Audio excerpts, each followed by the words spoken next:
Hello everyone, I'm Nayaswami Asha. We're continuing the essence of the Bhagavad Gita, explained by Paramhansa Yogananda, as remembered and recorded by his disciple, Swami Kriyananda. Excuse me. Okay, we are now up chapter 2, verse 55. O Partha, Arjuna, one who has put away all desires, being wholly contented in the self, may be considered settled in wisdom. You know, it's very interesting, the Gita, because here I am, and I'm on an open-ended cycle of commentary. I've actually done a whole other series of classes on this same book, which took me a year or two to do. It was 52 classes. But at that class,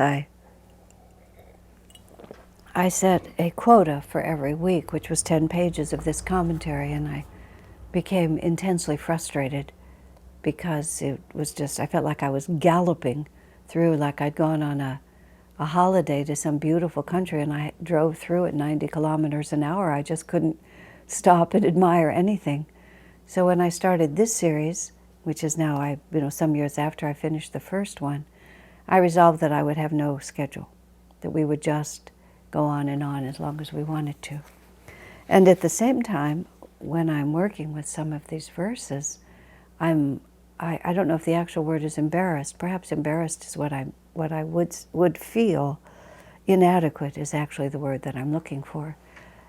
From time to time, it feels intensely presumptuous to be doing these classes at all, because here is the commentary by Swami Kriyananda based on Yogananda's own thinking and Krishna's words, and I feel quite small in relationship to those, and it seems to me that the parts, what I pull out, is just such an ant's perspective, just a tiny perspective on, you're up against Mount Everest, and you just can point to what you can point to.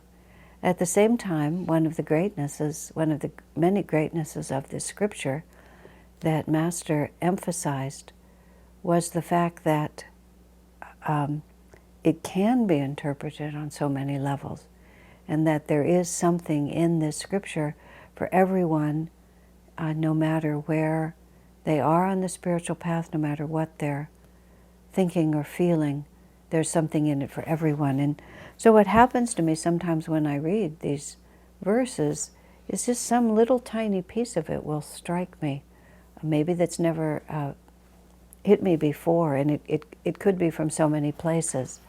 And I'm just going to assume, that it's of benefit.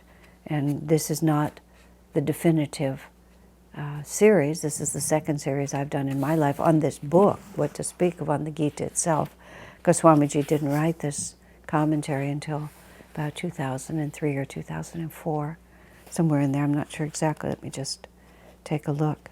When was it? 2006 is actually when it was copyrighted for the first time. So all that was by way of introduction, because when it says here, O Arjuna, one who has put away all desires, and all of a sudden I'm struck by that phrase, put away. And I was thinking of it, it's like, that means that we own them at one point, but now we put them away. Just this morning, because the season is shifting at the time that I'm writing this, we're moving out of summer into fall in California, where I'm recording. During the warm and dry months here, which is the summer, I have my bed outside. I like the fresh air, but the weather's beginning to change, and I'm going to leave town soon. And so just early this morning, I just brought my bed inside, and I have a way of taking all the pieces that I use outside and tucking them away in my house so that they're not they're not obtrusive, and they're not interrupting the flow of my life until it's time to pull them out again. Now, when you put away desires, it's a little bit, the hope is in the Bhagavad Gita, the way the verse is written, For the man of wisdom has really put away his desires. It's just there, it's over. It's more like taking the things of your childhood. When you take your much loved childhood toys that perhaps were of great importance to you in your life. It may actually be my earliest childhood memory, is of a pink teddy bear that I had, and it had a plastic nose. And I recall that I would comfort myself as an infant, perhaps, by putting the plastic nose of that teddy bear into my mouth and kind of chomping on it. Oddly enough, I can still smell it, and I can sort of taste it, and I remember exactly what it felt like, that little pink teddy bear, which actually seemed quite large to me, but I suspect it was small because I think I was really tiny when I was doing that. But there came a point, and my separation from the teddy bear I don't remember, but there came a point whereas it had been essential for my well-being for a period of time, finally I could put it away. It was just finished. And so there comes a point in our spiritual evolution when it's really not this huge repudiation. In fact, I was reading in another book of Swamiji's, it was actually Conversations with Yogananda. Now, is that accurate? I'm not exactly sure whether it was from that book or not, but I believe that's where it was from. But he was talking about, oh yes, that is it, because Master was commenting in there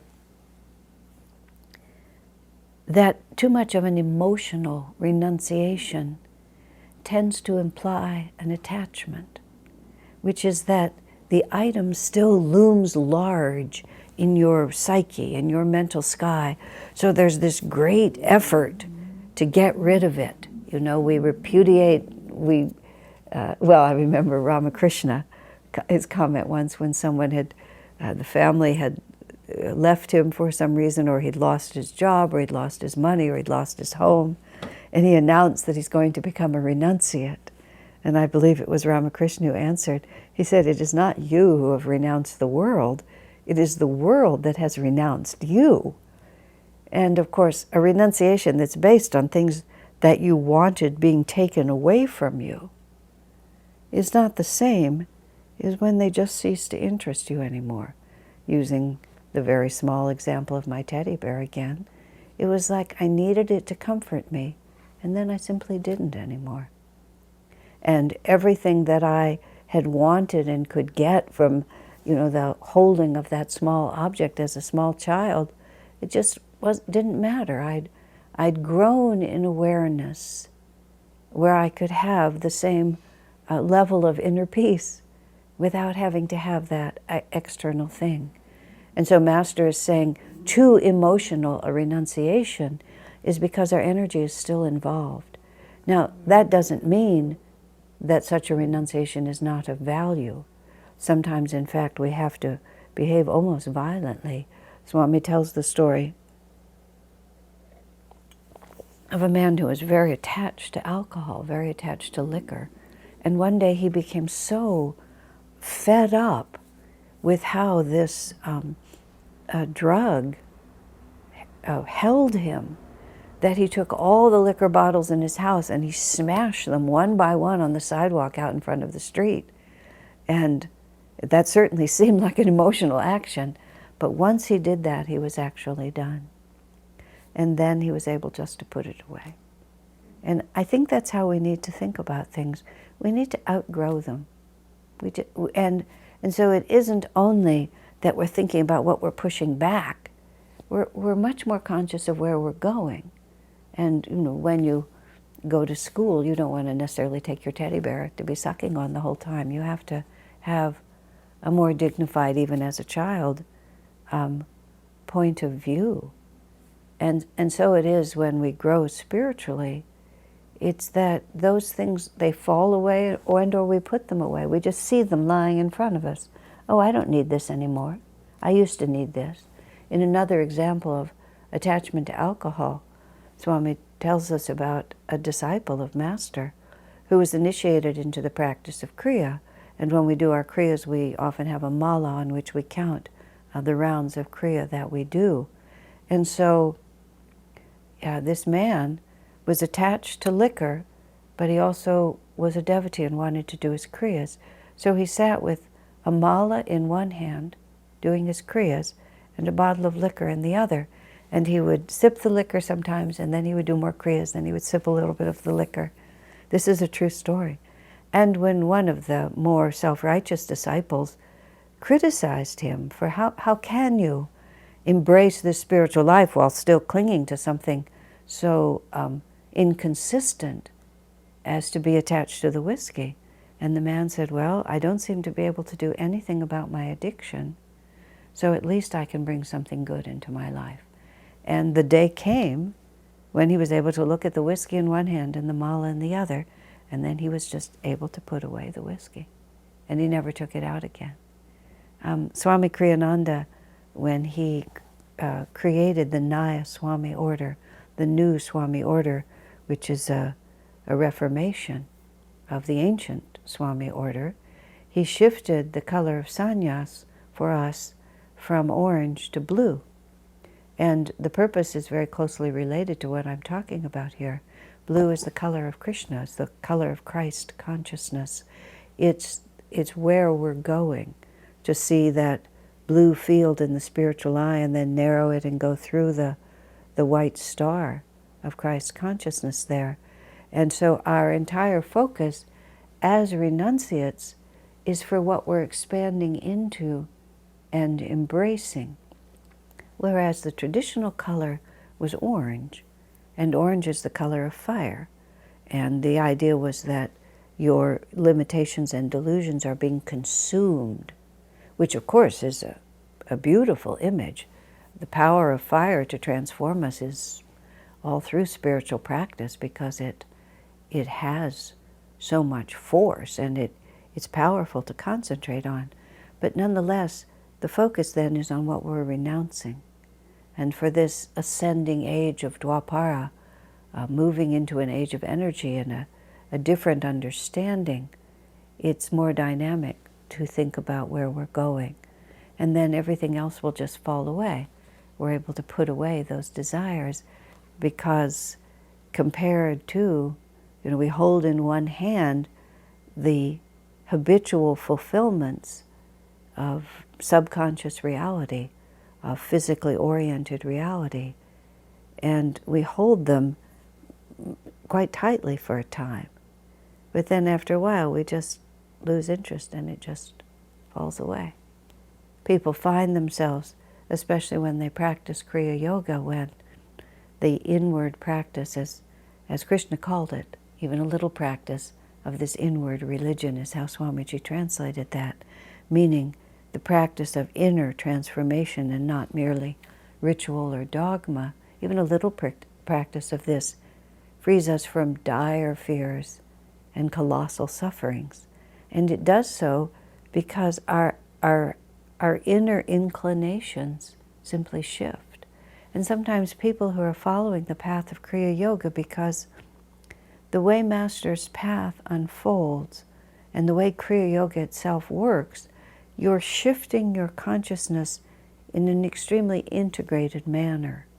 And generally speaking, devotees on this path don't have a kind of cataclysmic or cracking and breaking. It's rather that just slowly by slowly, this shift takes place.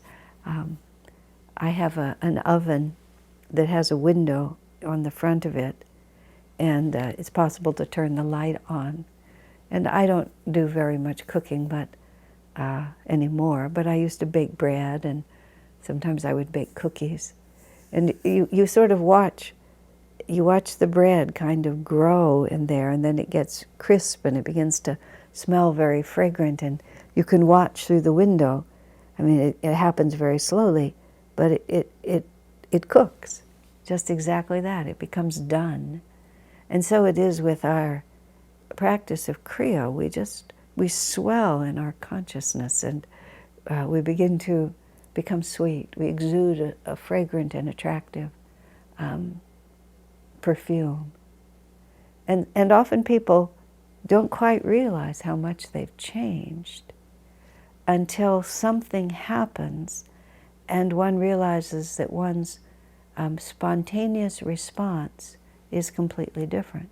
Whether it's the lack of anger or the calm acceptance without excessive excitation.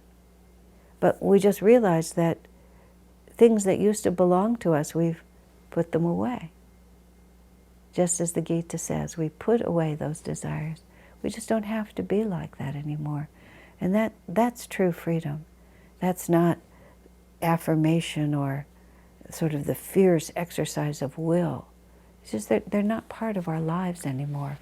So Krishna says here to Arjuna, one who has put away, and he says all desires, not merely a few, but all of them, then being wholly contented in the self, may be considered, again, settled in wisdom. So we have these three active words here, three active concepts. You put away your desires, you become contented in the self, and then you are settled in wisdom. All of the agitation of effort, self-effort, and prayer, and longing, and hoping for, it's all found its fulfillment. Now, it's very important to realize that merely because we become contented in the self and settled in our wisdom, we don't in any way become passive. In the stanza earlier, Arjuna had asked Krishna, what are the signs of one who has attained calm wisdom and is established in union with God? And Swamiji speaks in the commentary something of some of the external signs. But what Krishna is answering is also that when we have put aside our desires, and by their very nature, desires are what draw us outside of ourself. It's the very action of thinking that we have to reach for something. I was reading a little bit about Ananda Ma recently, and the story of her birth is that she didn't cry when she was born. She just emerged from her mother's womb and was contented in herself. And in fact, she was so contented as a child, for a time they wondered if she was mentally diminished, because it took, it was a little bit of time before they realized that what they were looking at was transcendence, not lack of involvement. But later in her life, when she was asked about the unique calmness of her birth, she actually said that she was just enjoying the beautiful trees that were visible through the window of the room where she was born. So she just came out in this state of contentment, and there was beauty near her, so she contemplated that beauty. She didn't feel any reaction, any necessity to react to her changed circumstances.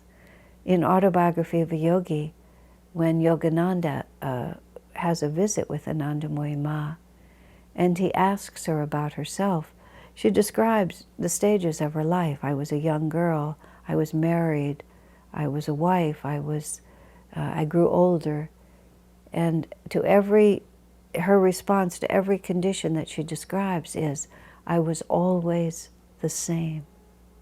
And that's just such a beautiful summary. I was always the same. She was an infant inside the womb. She was now a baby outside the womb. She was an embryo inside the womb. Now she's a baby outside the womb. But I am always the same. She's wholly contented in the self, and she's completely settled in her wisdom. It's always the same. And she had put away all desires. And that's what her life was like as a child. She was utterly agreeable. Whatever was asked of her, she was perfectly happy to do it. But she did act, and that's the example that the saints and sages set for us, which is the question that Arjuna asked. Well, what do they look like? What do they do? So you have the picture, well, of Krishna himself, who was wholly settled in his wisdom, And you have the example of Paramhansa Yogananda, of Master, and the example of Swami Kriyananda, who was himself a great and a free soul. And they are contented in themselves, and they have no desires, except they're still acting in harmony with God's will. And you might say they have one desire, which is to serve God and to act for God's will.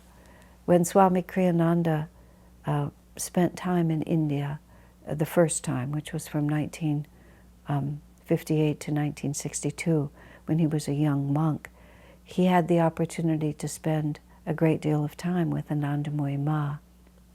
And she gave him much of her attention. In fact, she went so far as to say that of all those who have come before me, meaning that's how she referred to her own body, that Swami Kriyananda drew more from her than any who had come. And so she naturally gave more to him, seemingly gave more to him, gave of her time and her attention and so on.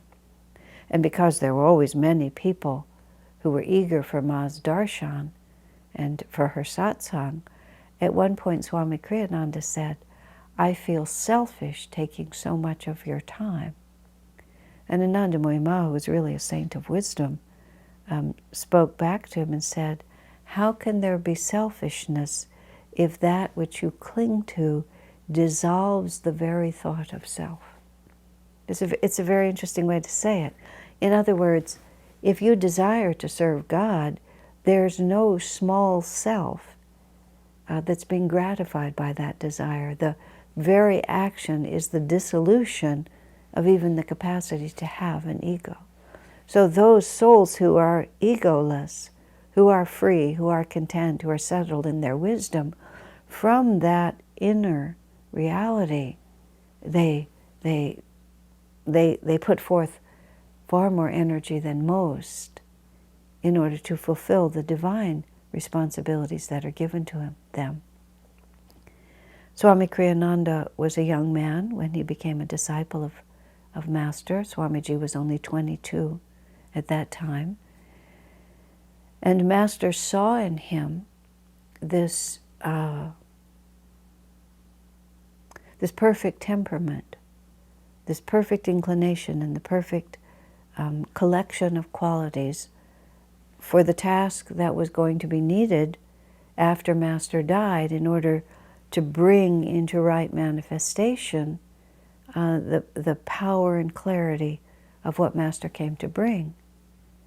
And Kriyananda lived with Yogananda for only 3.5 years because Yogananda left the body at that point.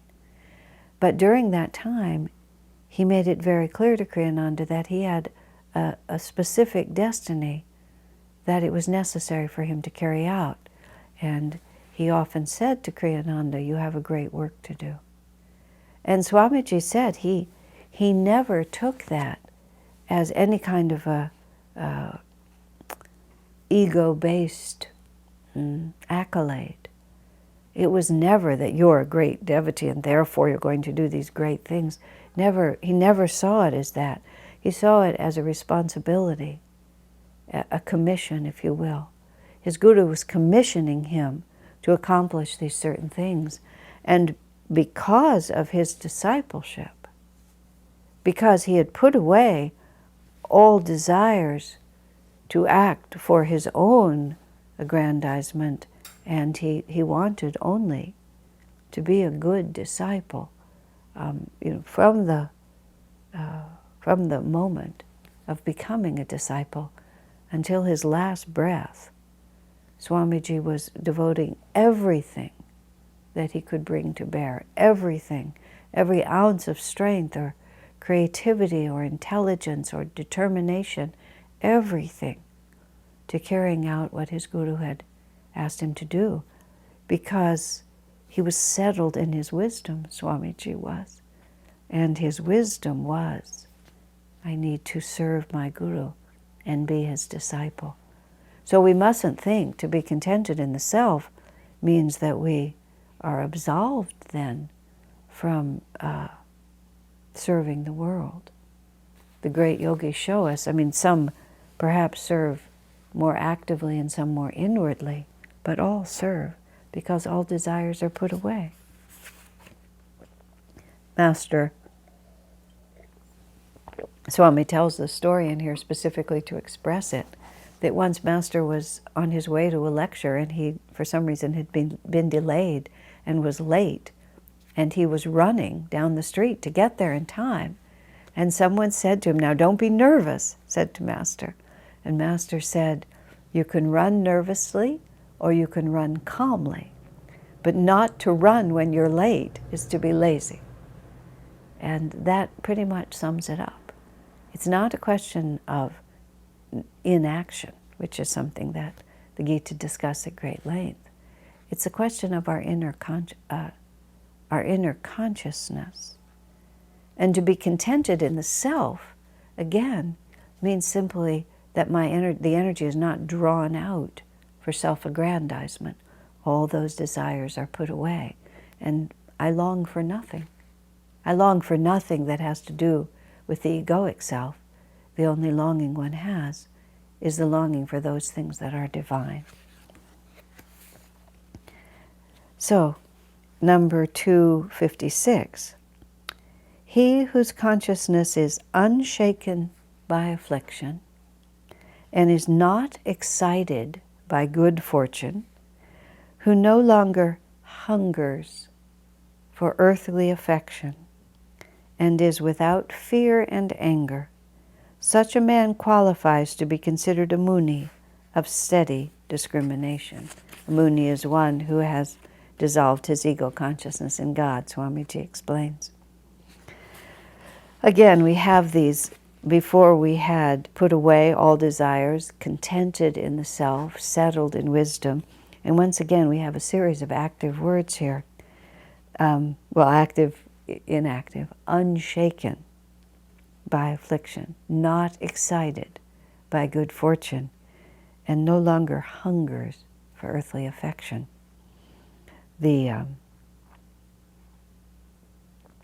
That word hungers really struck me as I was saying at the beginning of this. In each of these verses, there's just particular words that seem to stand out and spark a lot of thinking. This phrase somehow for me, hungers for earthly affection, I found that deeply touching, a very touching concept. There's so much sympathy implied in the Gita here, and in the next verse we have more about how the masters are deeply touched by what human beings experience, even though they themselves have put away all those desires. That doesn't mean that they don't, I actually want to use that they don't remember, because a self-realized master did not skip the stages of personal evolution and expansion of awareness that all of us are going through. I find that thought particularly moving to me.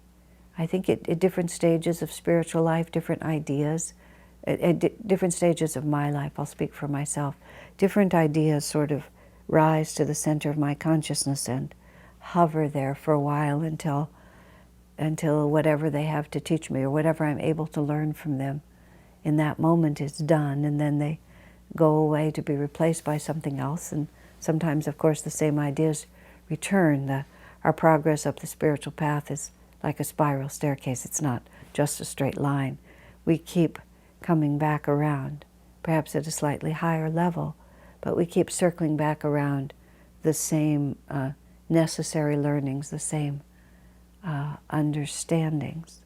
And one of the ideas that has been particularly meaningful to me in recent times is this deep realization of the process of realization that every master has himself gone through. Master remembers all the way back to being a diamond, which means that every state of consciousness between being a self-realized master and a diamond was something that he experienced. Right where I'm sitting, my consciousness is a vibration, almost like the A particular note on a piano is a vibration of sound, the combination of freedom and bondage that is my present reality. If I were able to see it, it would be a particular vibration, particular color, a particular sound. So much of delusion, so much of wisdom, just in that unfolding combination, given who I am and where I am at this point. But wherever I am and whoever I am, every great master has vibrated exactly in this reality. And so there's a certain, as I was saying, poignancy about this. And that word hungers for earthly affection. How profoundly unsettled the heart is because of that. And that affection is not merely romantic love or passionate love or anything like that. It's just in so many ways we want to be seen and recognized. I was talking to a friend about a certain frustration he was feeling because of what he perceived to be as the lack of respect from others when he felt that that respect was due him, and how painful that is when we feel people don't recognize us. And the only answer to that is, why does it matter? If someone is behaving badly and you feel that their attitude is off, their attitude may be off, that's a fact. But what does that have to do with me? That's only his consciousness or her consciousness. Why does it matter to me? You always have to turn that thought back. Why does it matter to me?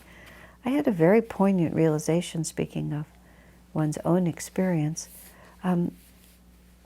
Like all devotees, I struggle with certain things, and certain karmic relationships are intense for me.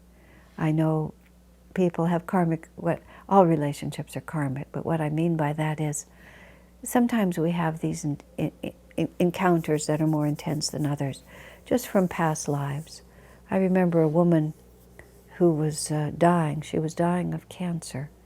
And she was a woman I have not been close to in the great scheme of Ananda. We've only lived in the same community for maybe a few years out of the decades that she and I both lived in Ananda communities, and we were often on separate continents. So, and even when we lived in the same community, we were not that close as friends or as workmates or in anything.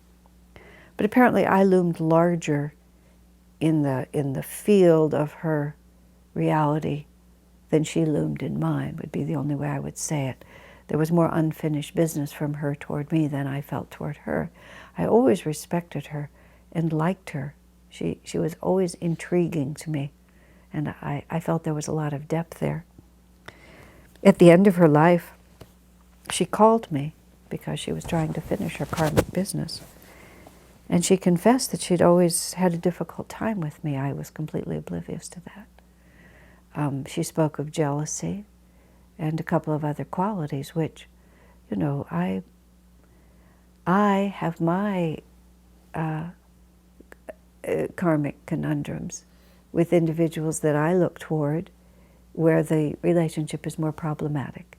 So I understood that, you know, one may finish it before the other finishes it. And we made a strong effort before she left this planet to resolve as much of that as we can. Because I was thinking about, I'm not respected, or whatever that might be, and I was thinking about thwarted desire leads to anger. I want something. I want you to love me. I want you to respect me. I want you to understand me. I want you to cooperate with what it is that I think ought to be done. And who knows how complicated these are. There was a story that I read. The context of the story I don't even remember, but it was a true story. And it involved this young couple who were more or less hitchhiking through some foreign country. I think it was a story about Africa, where a lot of travel was by small plane. And they had an opportunity to go from city to city, from where they were to where they were trying to get, by this flying with someone in a small plane. The man just thought it was a great opportunity and really wanted to do it. The woman was fiercely and intensely opposed to it. This was a true story. You know, it vividly stayed in my mind because of karma.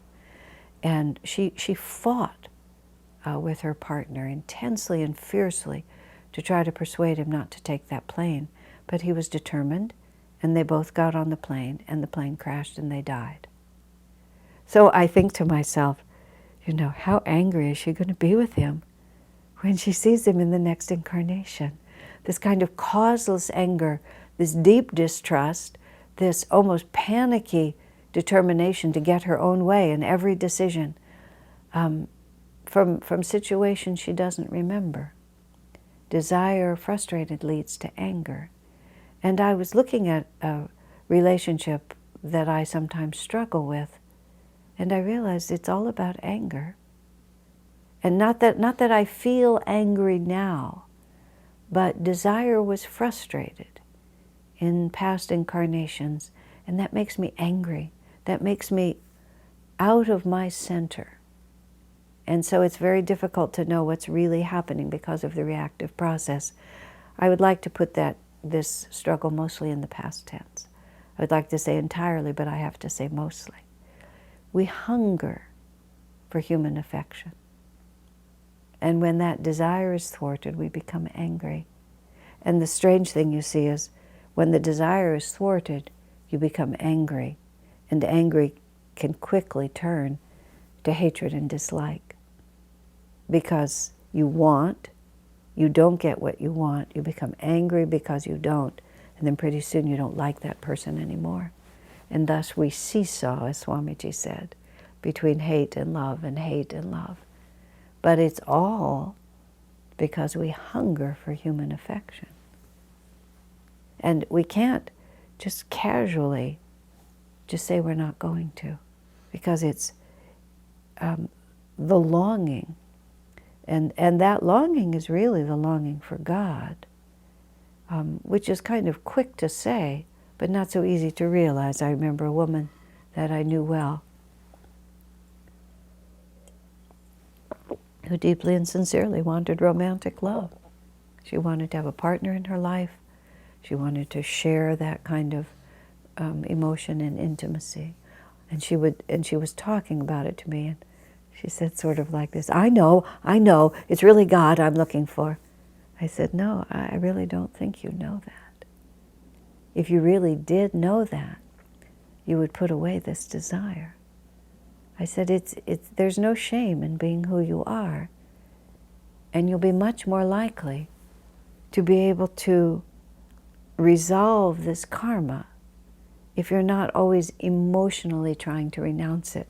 Because that emotional renunciation is just a sign of your attachment. So just let it be. You know, it will either be fulfilled or it won't be fulfilled. But just let it be. Give it to God. You know, here's something that's very precious to me, and you're going to have to take care of it for me because there's nothing I can do about it. As it happened, interestingly, God has sent her a very appropriate and spiritually minded partner, because we hunger for that affection.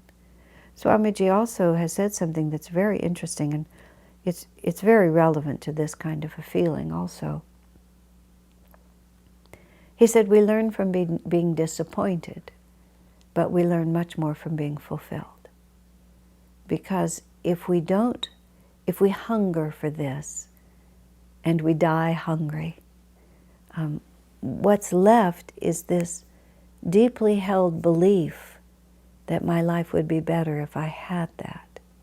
And so that's what causes us to reincarnate, and that's what actually keeps us from going into the light.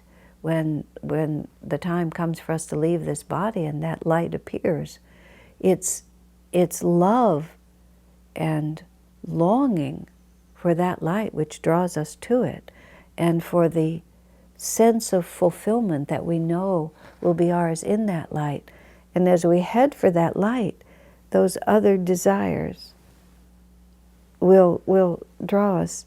We'll go toward it, but we'll also go a little to the side. We'll bring with us all these other things. But if we've had that experience, whether it's fame or wealth or human affection, whatever it might be, we know just how much comfort it can bring us. And we know that the heart needs more. And then we're able to put that aside because our awareness has expanded. And so this hunger for human affection, when we finally conquer it, and how does he phrase it in here? Just simply no longer hungers, for he calls it earthly affection.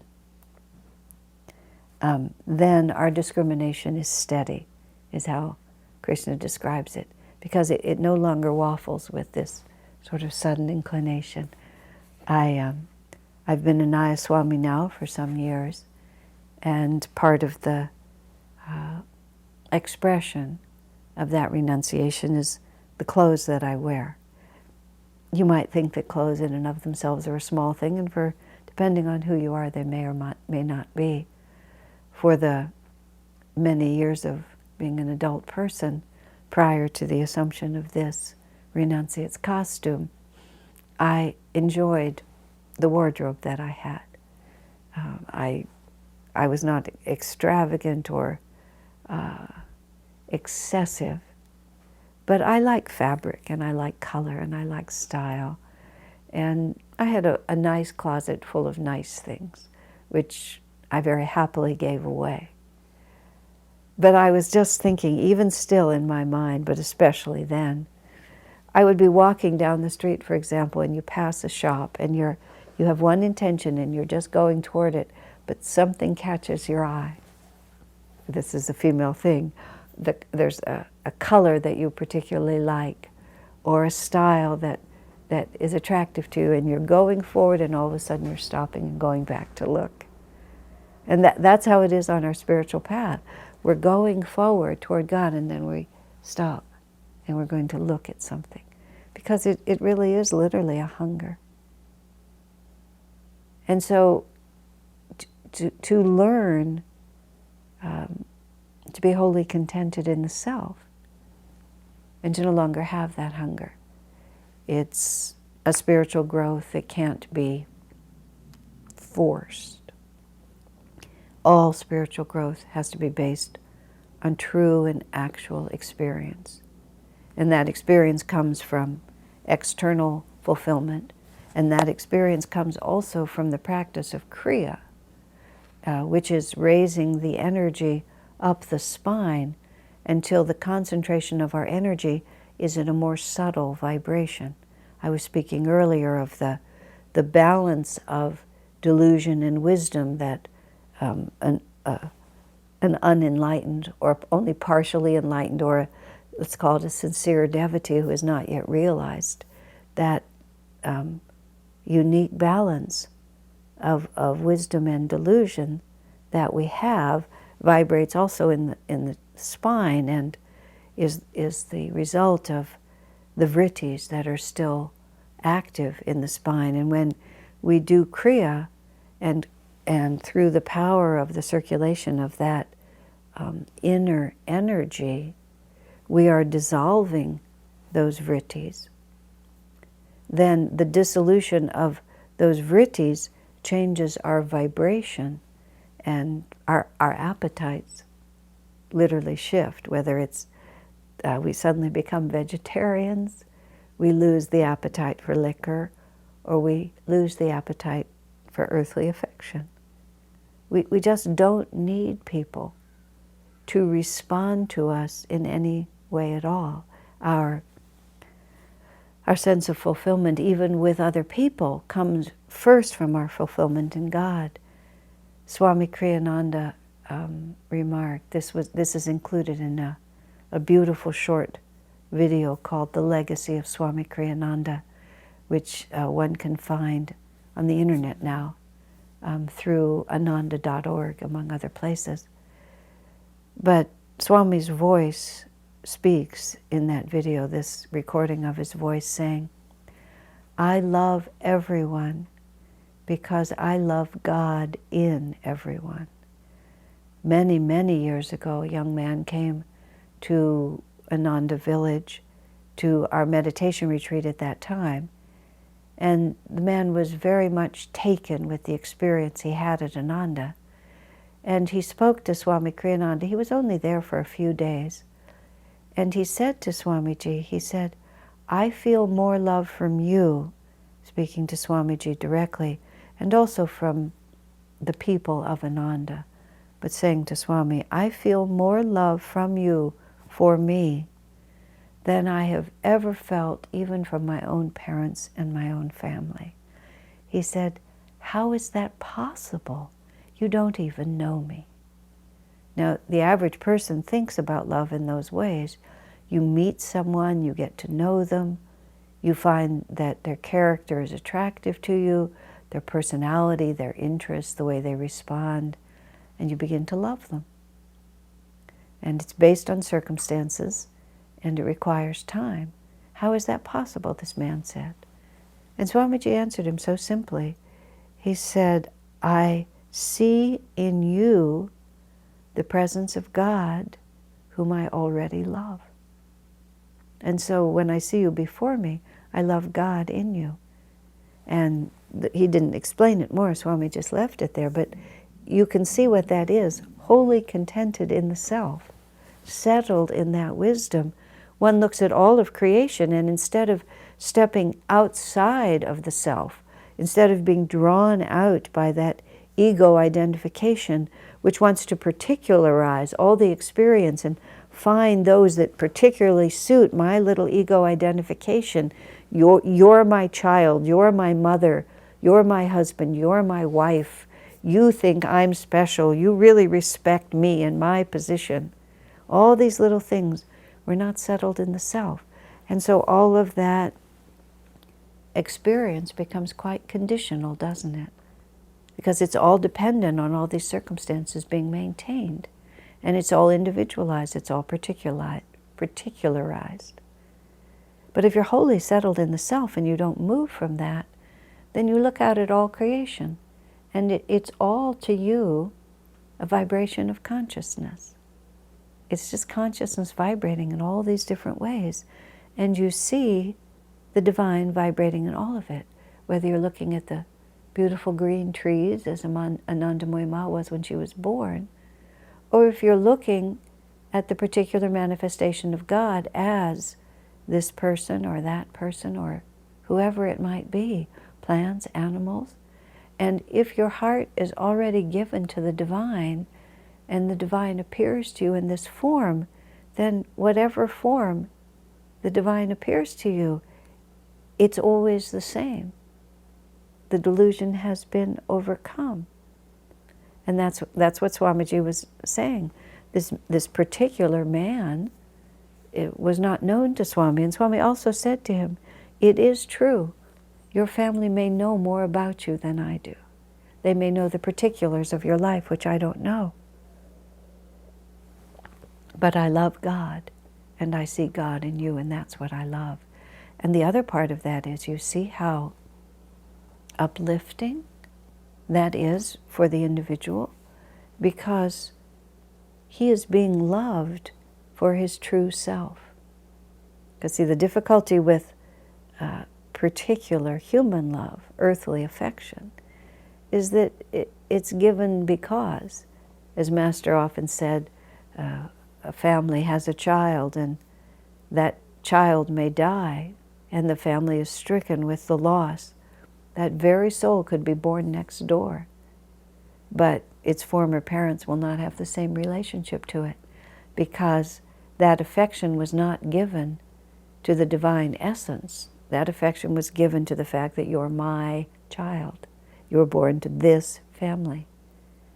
And the soul, the part of us that hungers for earthly affection, we really want to be loved without condition.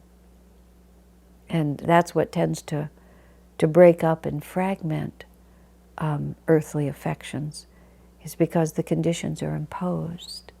As long as you respect me, as long as you do what I want you to do, as long as you cooperate with my ideals, as long as you love me back, whatever it might be. One of the guidelines that one of our teachers has given for helping to raise children in the right way is, he said, especially small children. He said small children before about the age of 12, when the ego begins to get stronger, children don't identify with their own behavior. He said, so it's very important that the child understands that you love, what you love is the child for himself or herself, and that together you work on the child's behavior. But the way the child behaves does not define who the child is, because for the child himself, it doesn't define him. He doesn't have enough ego identification yet. The milk may be spilled at dinner every night, but it's just spilled. He doesn't feel that I have spilled it. And if you can always be connected to how your child feels himself to be, which is this spirit, this movement of energy, this unique window of consciousness, then the two of you together can make a strategy for the spilled milk, and the child will cooperate with you. If you define him by his behavior, it's very confusing for him. So that soul longing within us is to be embraced for what we on our deepest level actually know ourselves to be. So when a soul like Swamiji meets an ordinary devotee who's coming to him, and Swami gives to that devotee the fullness of the love that Swamiji gives to God. You see, I love God, and I see God in you, and I love in you that divine. And there's no limit to how much love is being offered to you. And that's real fulfillment. And then we no longer hunger for earthly affection. That's why we say, among many reasons why we say it, one moment in the company of a saint can be your raft over the ocean of delusion. Because one moment of that kind of fulfillment, and then everything else is compared to that. And that hunger is satisfied. That hunger to be loved is satisfied. And then we can put away the desire for earthly affection. And what comes with that also, he whose consciousness is unshaken by affliction and not excited by good fortune, and who no longer hungers for earthly affection, then you become without fear and without anger. Of course, unshaken by affliction, this goes back to what I was saying at the beginning, when we are settled in the self, when we are content in the self and settled in our wisdom, what is affliction and what is good fortune?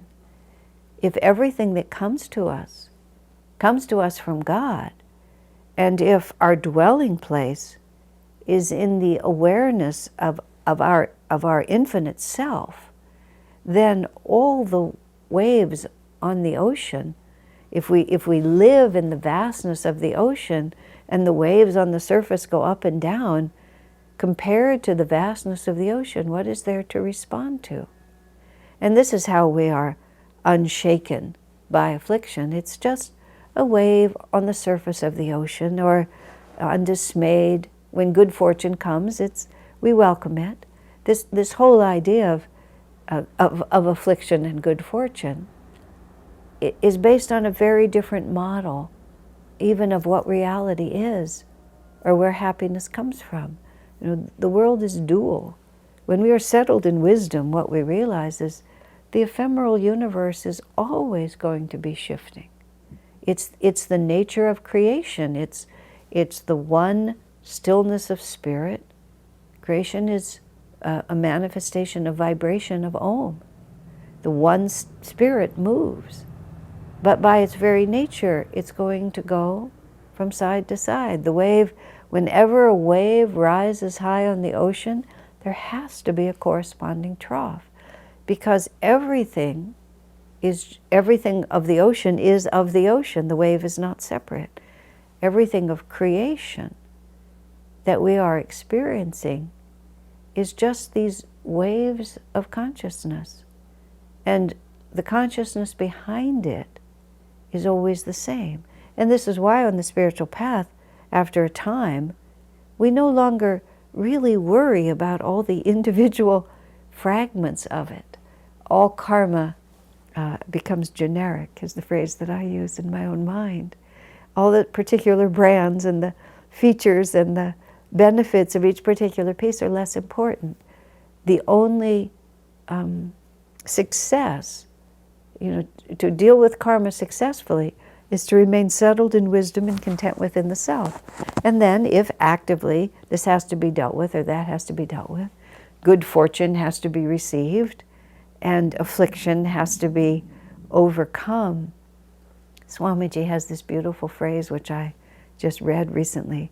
He said, I'm not sure whether the word was adversity or how he put it, but he said, meet it all, whatever challenges you face in life.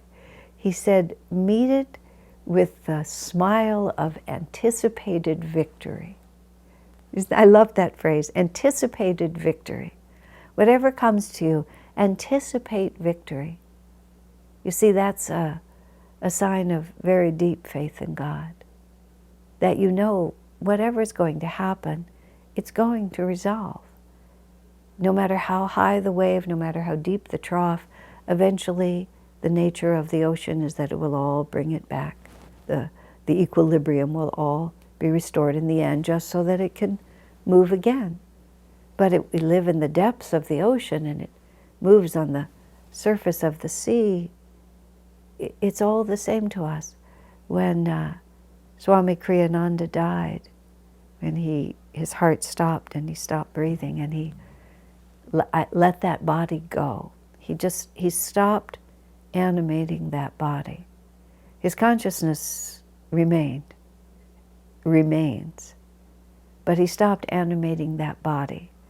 And the picture that I had when I tried deeply to understand that was he had always lived, even when he was animating that body, he always lived from the depth of the ocean, and that body was animated from the depth of the ocean. And compared to the ocean, I called it a little doorway, but this little wave came up, and through that wave, this vast consciousness came through, as long as he kept that body breathing and that heart beating. That was the window onto the great ocean. That's how we understood who he was and who his consciousness was. But there came a point when it simply was no longer appropriate for him to keep that body animated. And so he just let that little wave settle. He let that little opening, he just let it close. That's how it was described when he passed away. He just let it close, like that. Heart stopped, breathing stopped. So he wasn't animating that particular physical form anymore, but nothing had really changed. And so there had been all this adversity and all this good fortune and adversity and good fortune. But it was just this little window for the infinite. And so unaffected and longing for nothing. I mean, this is one who has truly surrendered his ego to God. What a beautiful image, and what a lovely promise for our own realization. God bless you.